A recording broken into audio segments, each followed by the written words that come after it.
some flavor. We need a whole lot of stuff. First thing I want to talk about.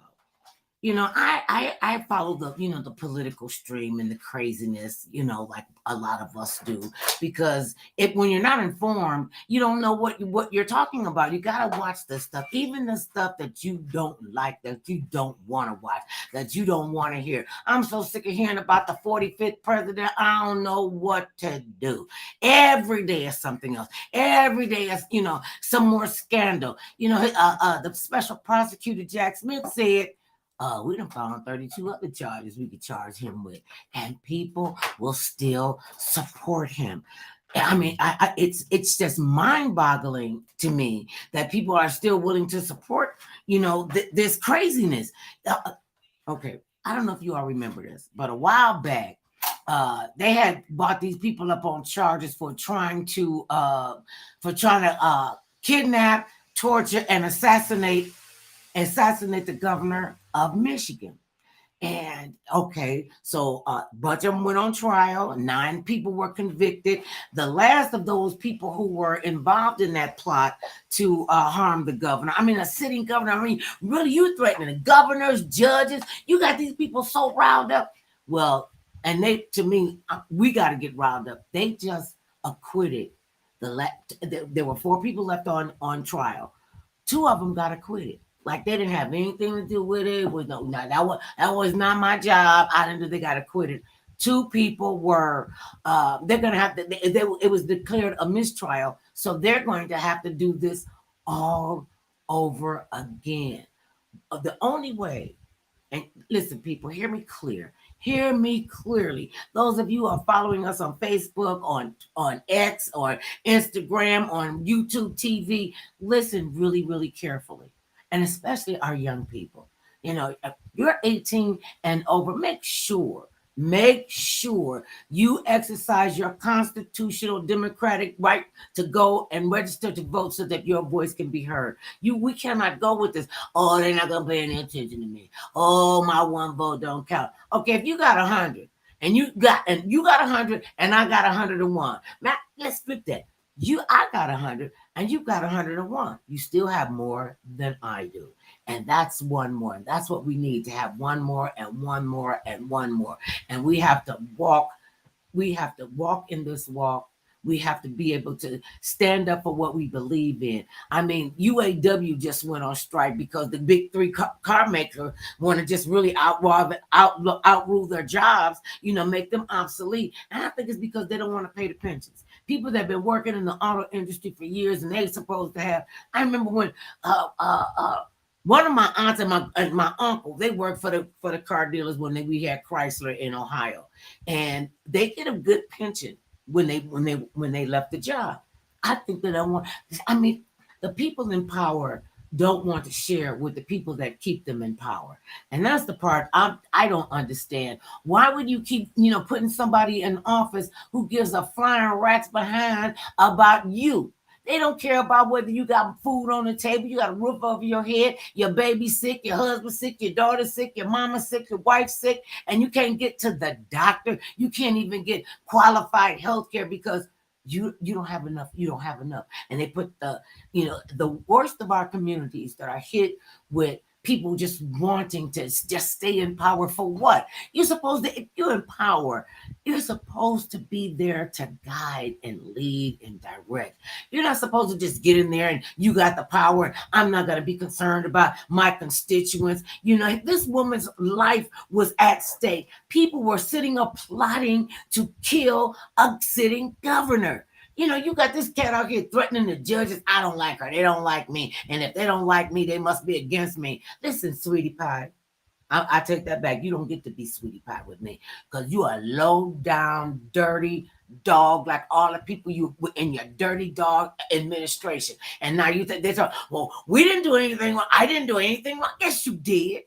Yes, you did, and you know it. And if you don't know it, you really are not fit to be in office. I know you didn't think about that. And there are a lot of people who are not fit to be in office. I mean, these radical people are who want to ban books. I mean, how do you want to ban? I could never understand that. They didn't want us to read Catcher in the Rye. They didn't want us to read Helter Skelter. We still read it, and they had Lord of the Rings and Lord of the Flies and this, that, and the third. We were still. When you tell somebody, especially a young person, that, oh, you can't do this, you don't need to read this book, what do you want to know about growing up in adolescence, and that could be, something that will help you in your future? Why can't you read a book about slavery? Okay, just because you want to say it'll be detrimental to your little white kids if they read about slavery, because then they'll know that their ancestors were slave owners, just like I know that I'm a direct descendant of the slave.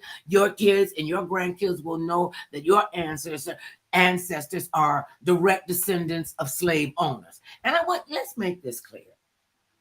Everybody always wants to, say that it's just all white people against black people. And, that idiot down there in Florida said, well, slavery was a good thing because they learned a skill set. They became blacksmiths and seamstresses and, they did all this kind of stuff. So slavery really gave them a skill set.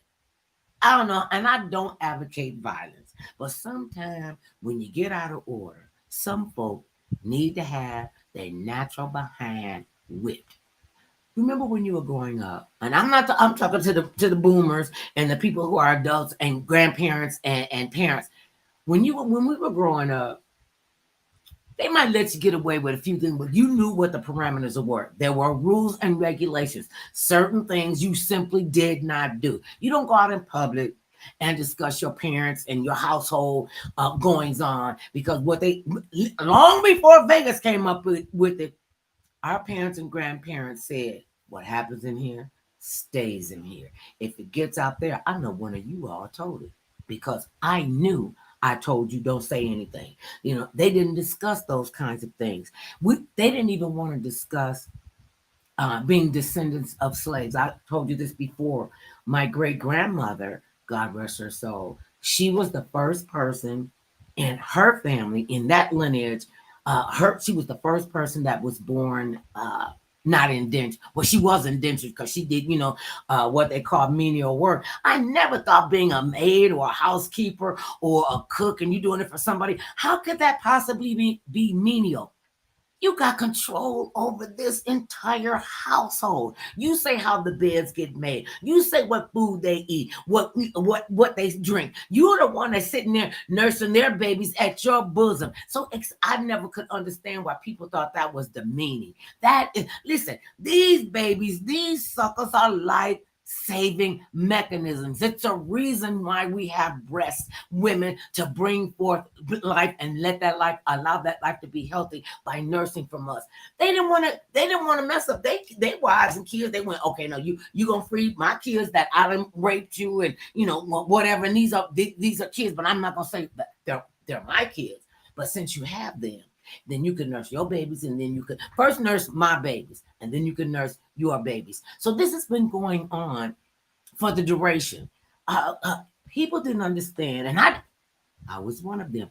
I did not understand. And this one, well, we got involved in politics when we couldn't even vote. We were 16, 17 years old. I'll tell you about that story later.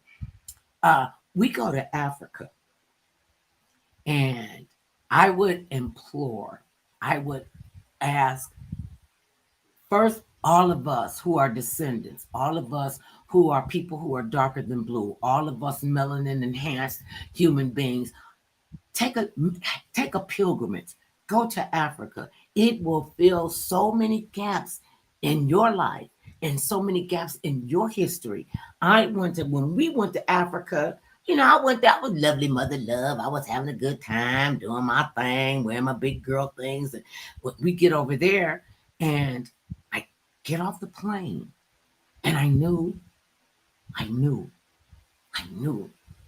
this is where I came from. I knew. I could feel it in the spirit. I could feel it in the land when I got off the airplane. You know how when the Pope gets someplace and he flies and he gets down the stairs and he gets on his knees and he kisses the ground. I understand that. I understand kissing the ground from whence you came. I was able to fill so many gaps in our history, in my history, in our family. And when I came back, people already think I got a bad attitude because I'm like, first of all, I'm allergic to BS. I ain't got time for all that craziness. And so I'm like, I came back and I knew what I was supposed to do. I knew what my assignment was even before I went there. But I came back not so much as I came back more defiant. I came back more knowledgeable. I came back more learned. I came back and when I got back to the United States, because they had to knock me in the head. Let me say something. I know my husband put something in the juice. He put some, because I was like, I'm not going back. What I need to go back and I can be here and learn from from this group of people, and and they can fill me up. And I knew it. I can go back to Africa anytime I want to. So when they say, "Well, you don't like it here, go back to Africa," okay, I am from Cleveland. I am a descendant of the slave trade, and we could trace it all the way back to Africa, to the doorway of no return. And I make no. I just came back a different person. I came back stronger. I came back more fierce. I came back more determined to be able to step into my purpose. And I knew, well, I didn't really know what my purpose was. And when I started telling what my purpose was, God was just like,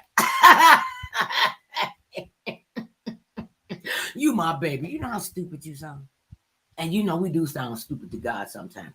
That's why we have to hold on to each other. We have to have faith in each other. And we have to know, let me tell you this, I don't care what you do, what you say. You believe in a higher power like I do. Satan believes in a higher power. Remember, Satan is scared of God too, because he know God is real. And to have all of this evil that is just fermenting us around the world. I mean, we get one run at this, and to be at each other's throats all the time. Oh, you get so angry with somebody, simply because the other day, and this is what we're dealing with, people. This is what we're dealing with, and we really got to start paying attention and standing up and saying, okay, this is not right, and do something about this. A 13-year-old girl, she's coming out of the ladies' room at a fast food restaurant. She's 13, she tall, she's still in her growing stage, and she got long braids, and wasn't bothering anyone. All she did was walked out of the bathroom. She just walked out the bathroom, y'all.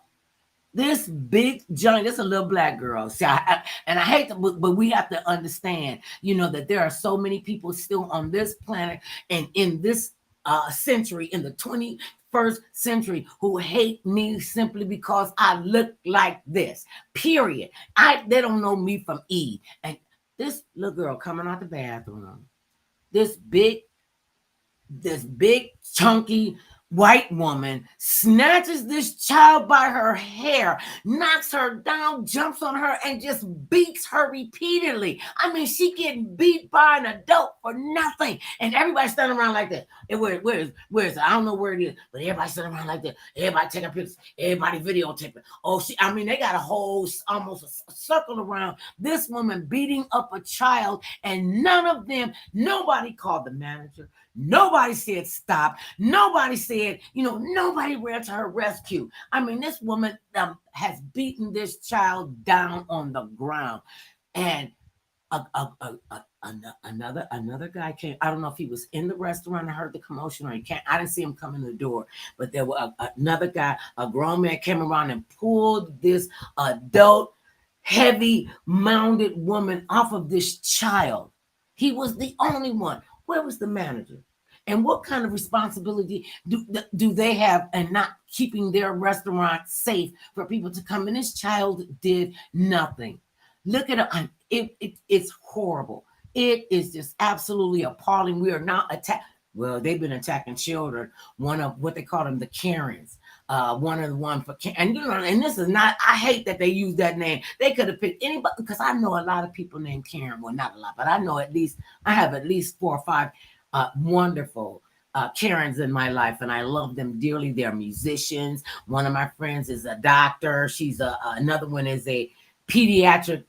Wait a minute, I'm gonna tell you what Karen is, a pediatric oncologist. She deals with childhood cancer. I mean, so I know beautiful Karens. And then you got your butt wipes down here in LA downtown. Little girl just trying to get her hustle on. She's selling bottles of water for $1. She couldn't have been, let's say, maybe 8, 10 years old. She is down here selling water.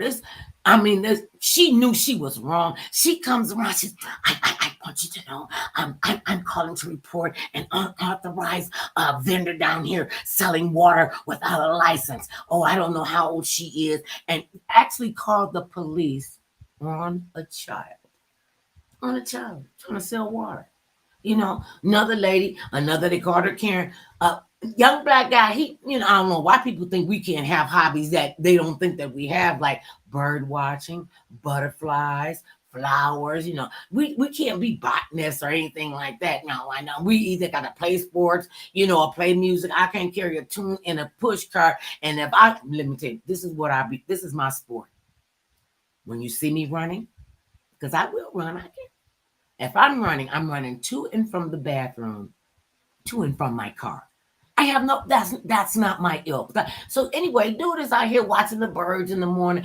I feel threatened by this black guy. He's out here with the binoculars and a camera, and I don't know what he's doing. I want somebody to come out here and see about him.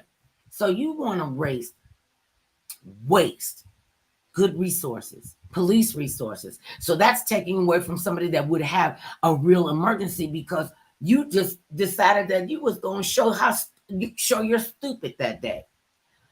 We have to know what that is, and we have to know and be able to discern what is right, what is true, what is real.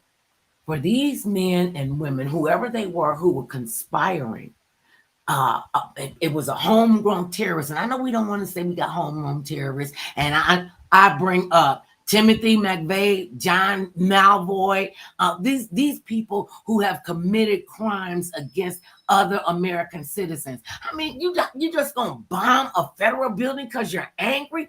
What? What would make you that mad? I mean, I couldn't even see you living 200-300 years, and have lived that, and you get that angry. We got we got a bonus dad. Bonus dad will be 99 years old. This cat still has complete control of his faculties. So you can't tell me, well, we didn't know any better. And the things that he has seen in his 98 and 3/4 years on the planet, he's not angry.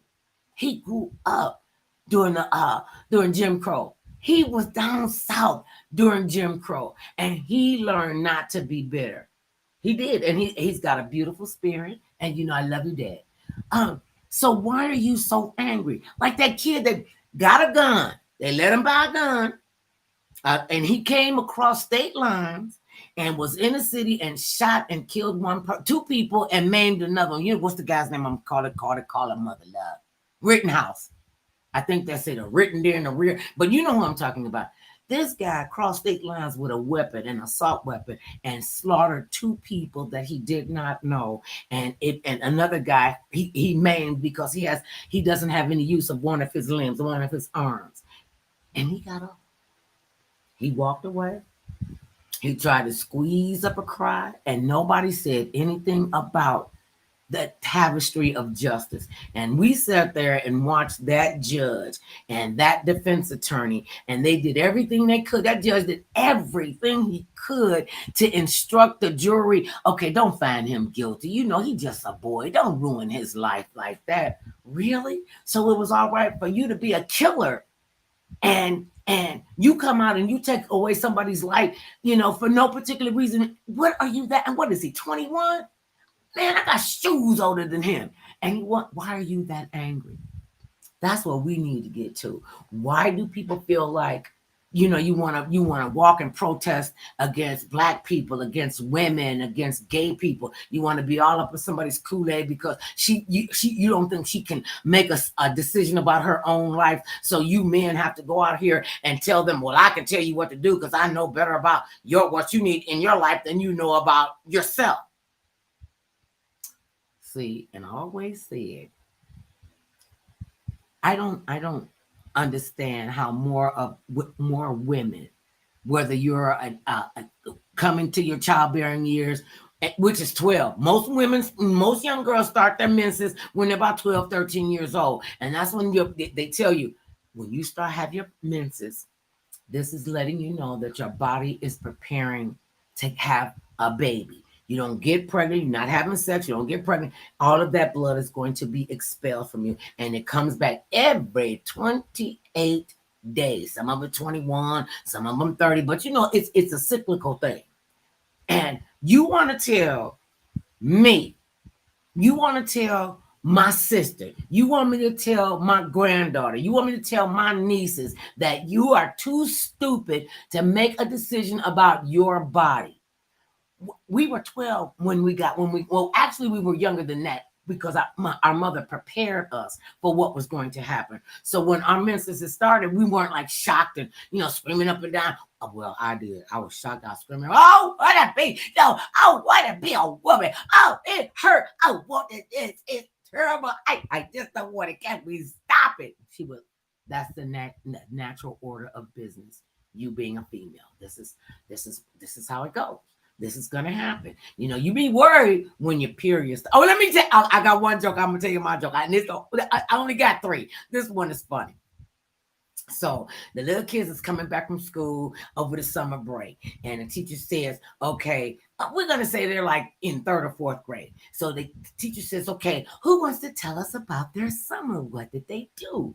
So one little girl got up, she raised her hand, little Susie, and she said, "Oh, my family, my granddaddy got a boat, and we went sailing. We was out there, and we had a good time. Look how dark I got. I love my tan, and we had a good time sailing." Somebody else raised their hand, and he said, "Well, my parents, they took us to 3 amusement parks in the summer. We went to amusement park once a day. It was so wonderful. We were all so excited. We had a ball at every one of them."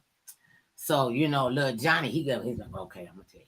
Little Johnny get up, little Johnny take the chalk, little Johnny on the put a dot on the chalkboard, because the little boy, he drew a picture of a Ferris wheel. The little girl, she drew a picture of a boat, so they could have a visual. So little Johnny get up and he puts a dot on the chalkboard, and the teacher said, "What does that dot mean?" He said, he said, "That's not a dot, that's a period." And I don't know why everybody was so excited in my house when my sister missed her period. And you turn around and walked and sat back down, because they get real hyper when you come in and you miss your period.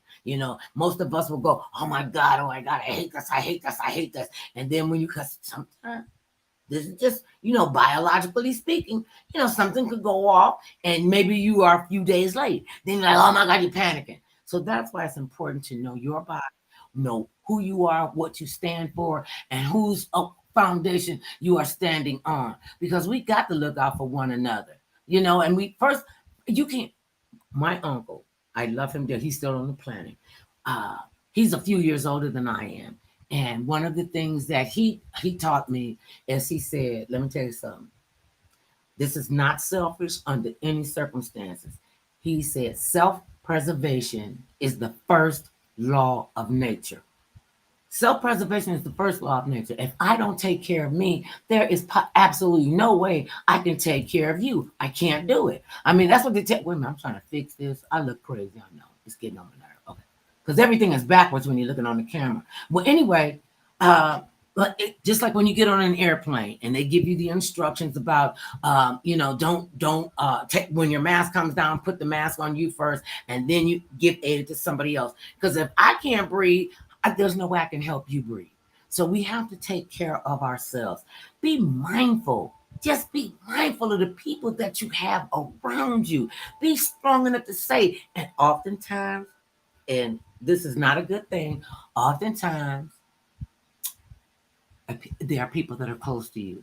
There are people that we feel some sort of an allegiance to, that we feel like, "Oh well, we have to do this, that, and the third, or I don't want to get them all upset." That's my aunt, that's my cousin, that's my sister, that's my brother. We've been friends since we were knee high to a grasshopper. Uh, Sometimes you outgrow people. Sometimes you outgrow family members. Sometimes you outgrow your friends. There have been oftentimes Well, maybe not a lot, but sometimes when I've outgrown myself. And a lot of times we don't want to, admit that. Well, you know what? I'm about sick of that chick from yesterday. Let me do some new else stuff. Let me find another path to go down. Let me experience something new. And I didn't want to be around negative people. I just, because, they could just suck the life out of you. And I just couldn't even imagine the governor of Michigan having to go through all this angst because somebody hated her because of her opinion about COVID 19 and she wanted to keep her constituents well and healthy. So somebody threatened her life because she didn't want to see any of her constituents get sick, get that ill that they could actually pass away from this virus. Really? I mean, this chick came up, this lady beat this child simply because we have no idea because why. I mean, okay, and I know everybody's gonna say, and she has to have some sort of a mental imbalance because, and what is normal anymore? I know that that's not normal. That was not normal for a grown woman to snatch a child and beat her like that when the child did nothing. She didn't even say anything. This chick just went to wailing on this baby. Just went to wailing and beat this child when they showed, oh my goodness. When you guys see the picture of this baby's face, for those of you who might have been around when Emmett Till was beat to death and they threw him it threw him in the river and left him there because some little white girl said he blew at her or looked at her and and then decades later she goes, that really didn't happen. It's my fault. I'm sorry. I should have never said that. But the fact that she can live with that every single day of her life, I couldn't even imagine how she could compartmentalize that. I was responsible for a child. He was what, 14? A child being beat and murdered and thrown in the river like a bag of garbage. And you got to live like that, and you got to have that on your spirit. See, there's no way that she was looking out for, well, she was looking out for self-preservation because once it took on a life of its own, I don't think she thought that she could take it back because these vigilantes went out there and did this on the sole word of a young girl in their community. And we're still dealing with this in the 21st century. We're still dealing with this from an antiquated point of view. I mean, we're talking about stuff that happened 50 years ago, 60, 70, 85 years ago. And now we're here and we're discussing how artificial intelligence could be even worse for us. We think we're having a hard time with workers now, but you got robots and the UAW, they went on strike. They went on strike because all the studios and the big cheeses and the CEOs of these corporations, they want to keep the power. They want to keep you not knowing. I was just outdone. I went to a diabetes symposium, and you all know I have type 2 diabetes, and I'm a very proactive person as far as my health is concerned and my family's health. I do what I can as often as I can and when I can. So I'm going out, I'm going to be the legs and the eyes and the arms of my community, going out to see, what's new in the world of diabetes. What are they introducing us to? How can we not just manage this disease, but eradicate this chronic condition? So we're in this, this big place. I'm going down the elevator, to get down to the floor. And then you got to go up another elevator to see all of the displays. And I go and I'm standing at the top of the escalator. And it hit me. I see pharmaceutical companies displays. I see people that are touting diabetes friendly meals and socks and shoes and all things that can help us with our eyesight, because diabetes affects you from your head to your toes, what they said, from the rooter to the tutor. And it affects every single part of your body. So I want to go and see what I can learn to make it applicable to go back to my community, to my churches, to the schools, to the clinics, share with them, because a lot of them will never get to go to these kind of events. And even the doctors, even my doctors will say, okay, Mother Love, you going? I'm like, yes. It was like, okay, take pictures. And then when they came out with the cameras, I could take pictures, I could do video, would be at the booth, and I'd be giving out, diabetes information. That's what I was going for. I got there and I'm standing at the top of the escalator, and I see a whole floor dedicated to diabetes management. And then they had these the breakout sessions, and we got to talk to the people from the Food and Drug Administration. We got to talk to diabetes scientists. We got to talk to researchers who were in the trenches from the CDC and the National Institutes of Health, and the NDKK, the National Office of Kidney Disease, because that affects all of us. And I was like, I was like, am I gonna have? I had to change my whole mentality, because all I saw and everything I saw was management, not eradicate. Because I found out they believe there's no money in a cure for diabetes. There's no money in a cure for cancer. There's no money in a cure for anything. So it's money in the management.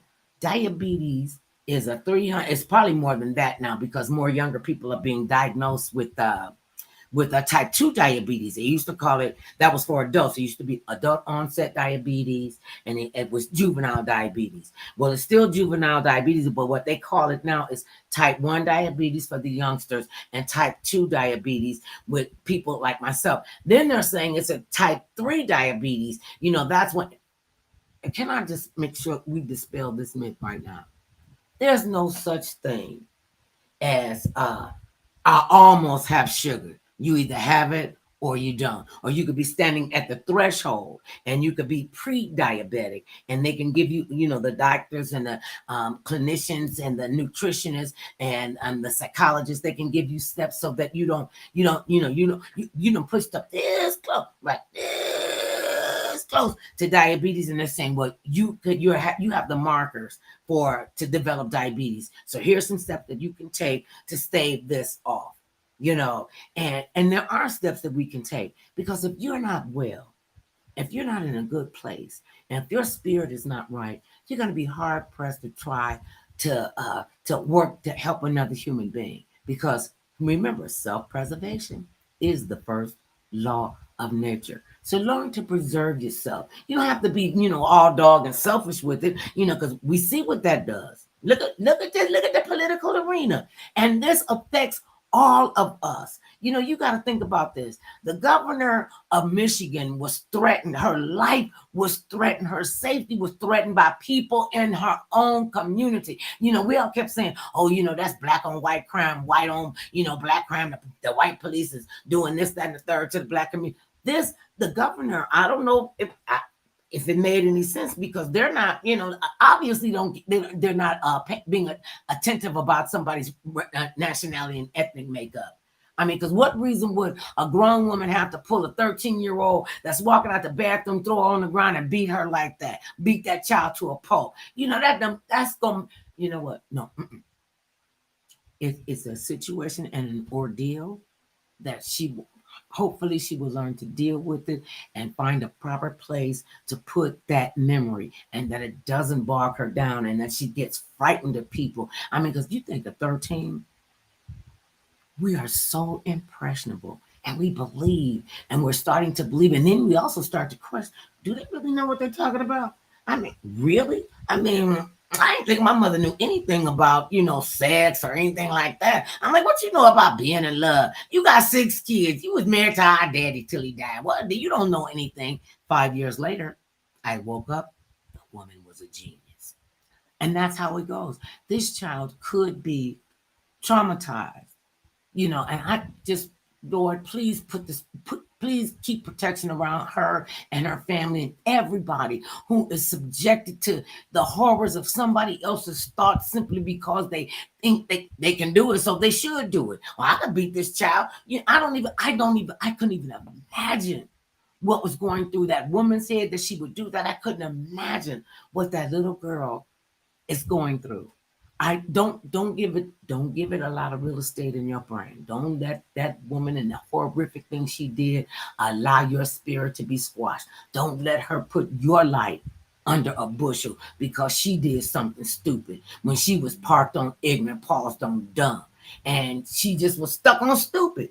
And I'm just like, if she was sitting right here, I cannot believe your stupid behind did this to a child. You know, she'll be the one like the lady that was involved in the insurrection. And when she got went on trial, she was like, "Oh, well, judge, don't send me to jail. I'm a 70-something-year-old cancer survivor. I won't do well in jail." But you did well enough to get into a vehicle, go to Washington, D.C., and be part of an insurrection. The judge said, yeah, okay, I don't know how much time she got, but whatever it was, it'll be, even if it was like a month or 3 months, she'll have time to think about what she did. And the fact that they are still going with this, it's just beyond me. It's really just beyond me. You know, and we're looking at, you know, all of these political indictments, and you know, the 45th is out there. He got indicted in 4 different jurisdictions, and he got 18 co-conspirators down in Georgia, and they running like they don't know whether to crap or go blind.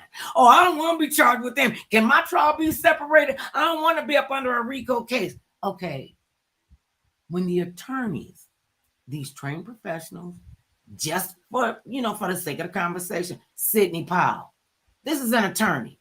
Jenna Ellis, she's an attorney. The other dude, he's an attorney, and they did not really understand that they were being involved in an organized criminal operation. Really, come on. Now, how stupid are we supposed to be? We don't need to be stupid like that. And when we see stupid, please say something. What they say, when you see something wrong, speak up. We cannot be a society that continues to live in abject fear of one another. I mean, what? For what? Why would you be fearful? You know what fear stands for. Do you know what fear stands for? Mother love. My love, what do fear stand for? Fear stands for false evidence appearing real. You're afraid of something that you don't even see, that you don't even know. You know, somewhere you got it into your head that, I'm just going to be afraid of this. And I understand about phobias. I do. I had members in my family who were agoraphobic. They couldn't go outside of a certain perimeter, and that's how they lived their life in this one little block, didn't venture out. And then when they did go venture out, trying to, say, well, I can do this. They would like freak out, and you have to drive them back. And so, and I understand that, the angst that people feel, when they feel like they're being, people are coming up on them, and they, their skin start crawling, their hair stand up on the back of your neck, and you're like, okay, I don't want to freak out, but I'm going to freak out. And that's why they stay at home, and they stay in a confined area. We're not meant for that. I remember my older sisters used to tell me, she would say, girl, let me tell you, we got a big world. And I know people think, they say it's a small world. It's a big world. Go out there and make the world your playground. Go out there and be fearless. Go out there and, let them know that you belong there, that you're supposed to be there. Make your mark. Make it. And we all got an assignment. We all going to leave a mark. Yay or nay. Even those of you who think, well, I'm not going to even participate in society. I'm just going to stay here under my rock, and nobody's going to know I'm here, and nobody's going to bother me. Listen, when you leave the planet, somebody's going to kick that rock over. And what do you have to say for yourself other than the fact that you were terrified of moving, of progress? Yeah, and when you get like that, and you know it's going to be good for you, or you don't know, jump into it anyway. Trust your instinct. And your instinct comes from, learning and growing and making mistakes and falling on your face and getting up. I fell on my face so many times. One time I literally fell down on my face. I mean, I walked out the door. It was snow on the, and I missed the step and Down I went. My forehead is on two steps, and my knees are all skint up. I done tore the holes in my white linen pants, and gone. Mess up, and I got up, and I was like, I'm just gonna keep on going. I kept walking back. By the time I got to the corner, I was in so much pain, I didn't know what to do. But see, that because I was trying to sneak out of an event. And I learned not to sneak out of anything after that, because you sneak out, you might fall down, you might hurt yourself. So I don't have a problem with saying, okay, I'm done with this, and I get up and I leave. You got to let your yes mean yes and your no mean no. And so many people are sitting on that fence. Well, I think I want to do it. I don't know if I should do it. I don't know, what's going to be the deal and how am I going to be able to, maneuver through this. I don't know what the deal is. I just got to keep going. I just got to keep moving, and you keep moving, and you keep moving, and you keep going. Yeah, I was talking to this guy the other day, and he gave me one to share with you to run with it. And I mean, this is so on point. He said, walk like you're going somewhere. Walk like you're going somewhere. And he shared the story of his addiction, and where he got it from was from one of his Narcotics Anonymous meeting. And he said one of the recovering addicts that was in the meeting said that to him: walk like you're going somewhere. Walk like you're going someplace. Walk like you got a purpose. Walk like you know that you belong in the space that you belong in. Have you ever been in a place you've never been in before, and then you walk in and you feel like the odd person out? Like, am I the only woman in here? Am I the only colored girl in here? Am I the only one under 80 in here? There have been times, and I've gone into settings, didn't know anybody. My thing was, I'm going into this event and I don't know anybody, but when I walk out, I'm going to know at least 10 people. I'm going to make it my business to meet at least. I cannot get this. Okay, we ain't going to worry about it. That's all right. Okay, I'm going to fix it. When I walk out, I'm going to know, I'm going to connect with no less than 10 people. And I don't care if it's 10 people. If it's 10 people in the room, I'm going to meet all of them. If it's 100 people in the room, I'm going to meet a tenth of them. And I walk out and, I collect people's business cards and I follow up. I do. I mean, don't get me wrong. I fall short of the glory of God. I told y'all when I leave the planet, when my soul leave the planet, my body don't wore out, and I'm standing at the pearly gates. My husband will get in, no question. Dude, brother, come on in. You did a great job. Job well done. Work well done, son. Welcome to paradise. Meaning, Missy, hold up. Hold up. You got some explaining to do. And then I'm gonna have to sit in the mercy seat and explain all the stupid stuff I did. And I own it. I own it. I own it. If I couldn't own it, I'm not gonna do it. And I don't want to own toxic stuff, but I have to own it because I done had to sit in some sugar honey iced tea and sit in it long enough to get the stink all over me, let it dry, and I got to pick it off, and you feel like you can't get all the crap off of you because it's like tinsel and glitter. Even when you try to wash it off, and sand, even when you try to wash it off, 2-3 months later, it's still there. And you remember that I had to sit in that, and it wasn't pleasant. It was not pleasant, not nary a time. I sat in it and I learned from it. I'm gonna tell you this: there's nothing like a bought lesson, and some of my lessons have been rather costly. They've been rather costly, and I've learned that I've learned everything from a $20 lesson to a $50,000 lesson to $190,000 lesson to my biggest lesson I learned. It was $368,000. And I mean, I thought, I didn't think we were gonna make it through that. And then my husband said, "Baby, we're just gonna have to, we're gonna have to hanker down. It's gonna be all right."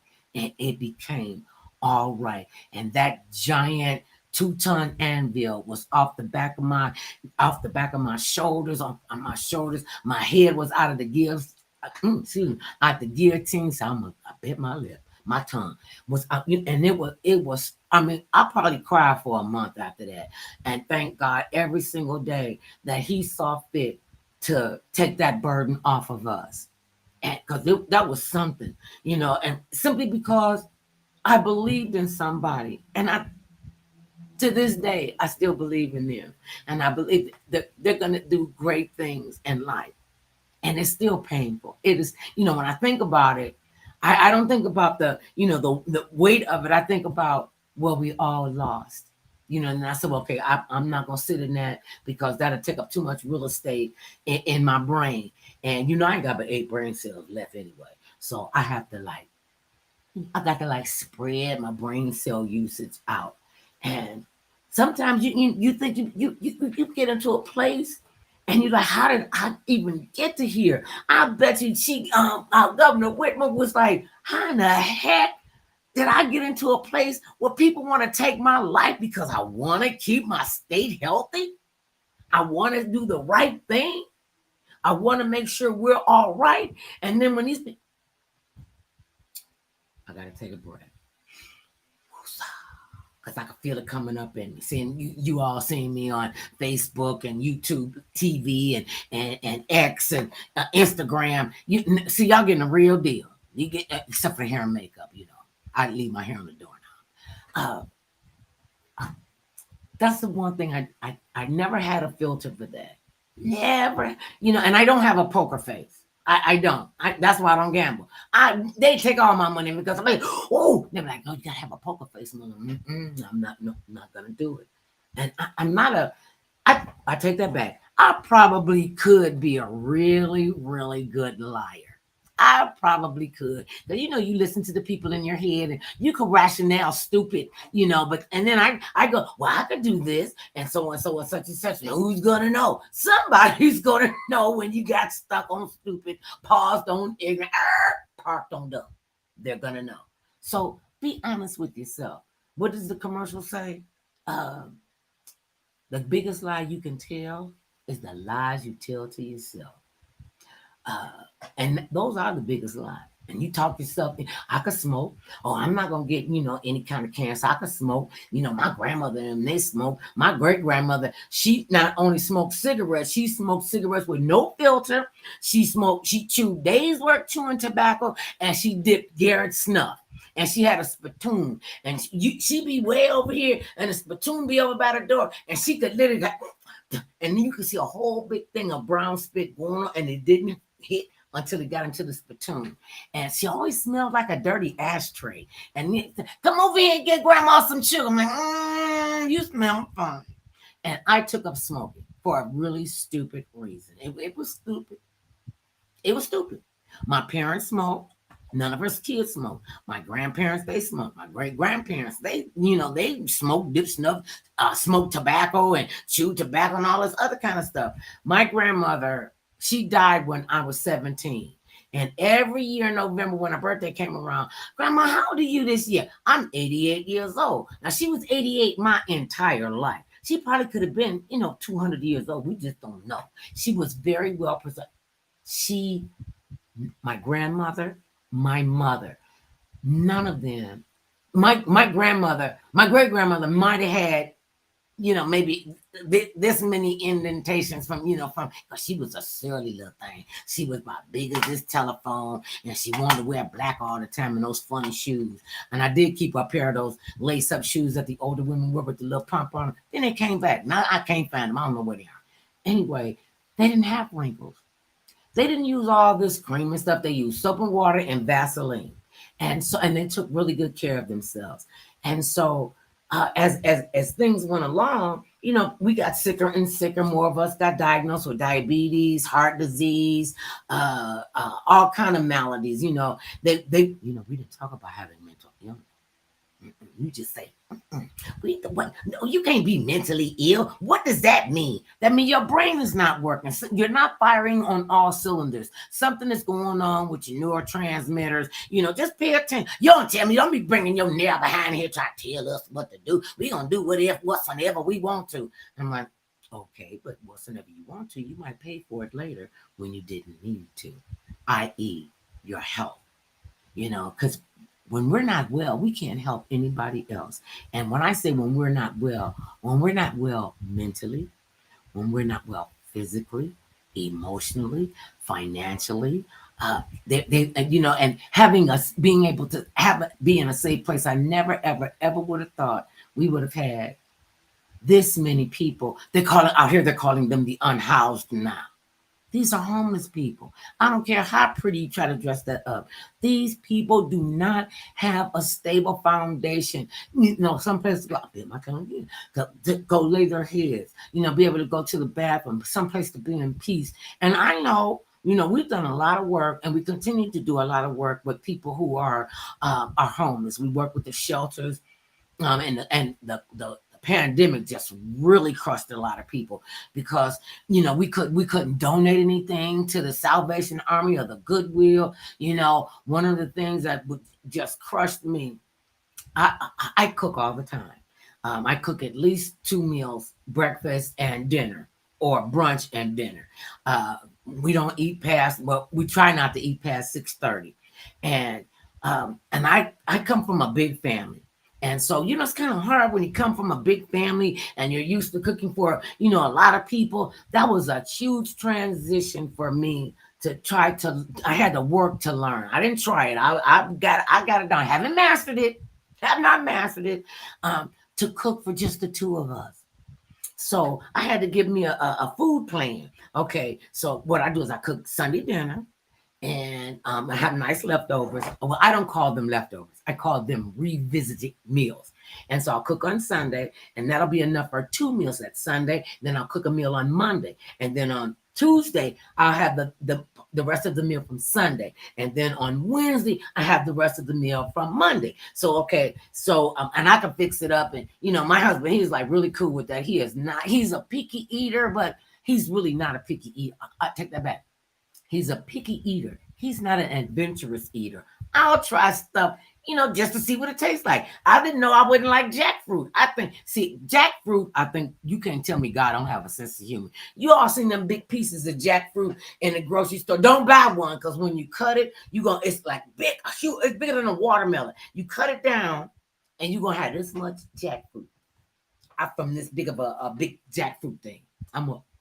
And so I'm like, I'm willing to try stuff. He's like, this is what I want to eat. And when I was diagnosed with diabetes and had to change my eating habits and the way that I prepared food, even before I got diagnosed with diabetes, our son was, I think he must have been about 2, maybe 3, when I stopped eating beef. And my favorite piece of beef was a nice, juicy, medium. Now, I didn't want a medium well. I wanted where you couldn't see the pink, but it wasn't overdone. Porterhouse steak. Ooh, and I could go to the butcher, and Mr. Osley, he would say, that's what I say in conversation. I don't remember his name. But Mr. Osley, he would say, "Oh, miss, I see you. I know what you want. You want 2 porterhouse steaks." I said, "Yes, I do." He knew how I wanted them cut, the whole 9, and it was 2 beautiful pieces of meat. Okay, I never thought I would have said that. Okay, so I get home and I done made us, a porterhouse steak, a beautiful salad. I did a potato medley, with green onions. And, my husband used to say, I don't make a sandwich, I make a presentation. And so that's the whole purpose of, cooking, make it look pretty. If it's not looking pleasing, you're not going to want to eat no ugly food. And so I was sitting there. And I'm going to tell you, y'all. Oh, I enjoyed that steak. Oh, it was so good. Listen, it was so good. I put the bone in the Frigidaire in a piece of tinfoil so I could get up, heat it up, and suck some more of the juice out of it the next day. Don't act like y'all never did that. Please. You know you did that. Some of y'all went back and threw the chocolate cake away when you're on a diet and you go, okay, I ain't going to eat the cake. You throw it in the trash can, you go back and pick it. Pick it out the trash can. And we saw it on what was the show? Sex and the City. I went, was somebody in here filming me? So I'm not the only one that's done that crazy. I'm telling you, for the sake of the conversation, the sake of my chat, I feel like I'm doing a TED Talk almost. Never did a TED Talk. I just like the way you say TED Talk. So say I ate this was Sunday dinner. Okay, Monday comes around. I'm feeling a little funny. Tuesday come around, I'm feeling even funnier. Okay, from Sunday to Wednesday, I couldn't go to the bathroom like I need to go to the bathroom. Come to find out, that Thursday, I couldn't even sleep Wednesday night. I couldn't sleep. I was just in agony and I was just moaning. And my breath started smelling funny. And, I was like, oh, my brain wasn't working. I was like in such a fog. I felt so bad. Uh, I go to the doctor, go to my doctor. I said, I don't know what's wrong with me. I can't go. And I feel like I'm plugged up. I'm backed up. I got this horrible taste in my mouth. He said, lean over. He said, blow your breath in my face. And I was like, you want me to blow my breath in your face? And I did what he said. I blew my breath in his face. And he said, you need to go to the hospital right now. I mean, I just thought I had a tummy ache. I have that steak had blocked up in my body about like this much, and it wouldn't digest. I could not digest this. I had to go to the emergency. When I got to the doctor, they took really good care of me. It was not pleasant. Let me tell you, people, it was not pleasant. Oh, I was in pain the whole time. But when I got finished, and I was up there on that table, balled up like that, and it was rotor-rootering around, and I said, Lord, you get me off of this table, you will not. You ain't gonna worry about me coming to you in prayer with this. You said I can come to you with everything. This gonna be the last time I come to you with this. You give, and I never ate a piece of beef. And I realized when I got off of beef, I don't know if you all knew this, but back in the day, they used to use beef fat in Oreo cookies. I couldn't eat Jello. Jello, it comes from the gelatin in bovines in their hooves. That's where they were getting the Jello from, and that's where we got Jello. It's always room for Jello. And then they did something. I don't think they do it because beef is not. The beef fat is not on their. That's not on the ingredients anymore. And when they say you got, if you're giving up beef, you can't eat Jello, you can't eat Oreo cookies, and you got to be mindful of what else you're eating. And that they weren't even putting stuff, putting the ingredients on things like that. And so I was like, oh, well, I never ate another Oreo cookie. That was my favorite cookie. Well, second favorite because I like shortbread. But I'm not a big sweet eater. Not a big eater at all. I bake my husband's cakes from scratch, and oh, our son came over and had breakfast with us, and so the kids think it's sacrilegious if I don't have some kind of something that I done baked up under the up under the cake platter. So one day the kids come in. I didn't have a cake. I didn't have cinnamon buns. I didn't have, rolls or brownies or biscuits. There was nothing. So one of my granddaughters, she picked up. She was like, what is this?